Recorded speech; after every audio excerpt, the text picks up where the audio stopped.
Hi cosplay shoppers, welcome back to another episode of Cosplay Wig Out. I'm Nana and today I'm going to be teaching you how to braid your wig. We're going to be doing a really big braid today, just in case. Just teaching you the basics of how to braid hair. Okay? You're going to comb it out and you're going to portion it into 3 big chunks.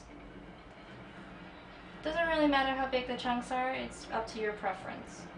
Just make sure there are 3 strands and they're separated.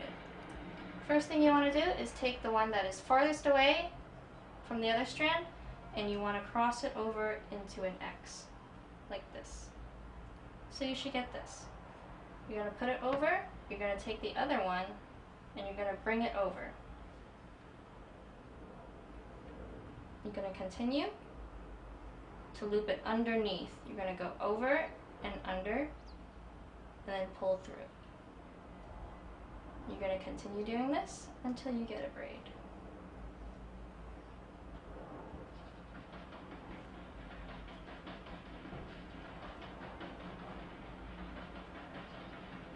And this is your braid.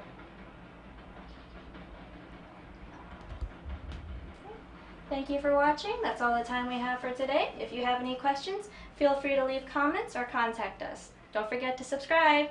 Thanks for watching.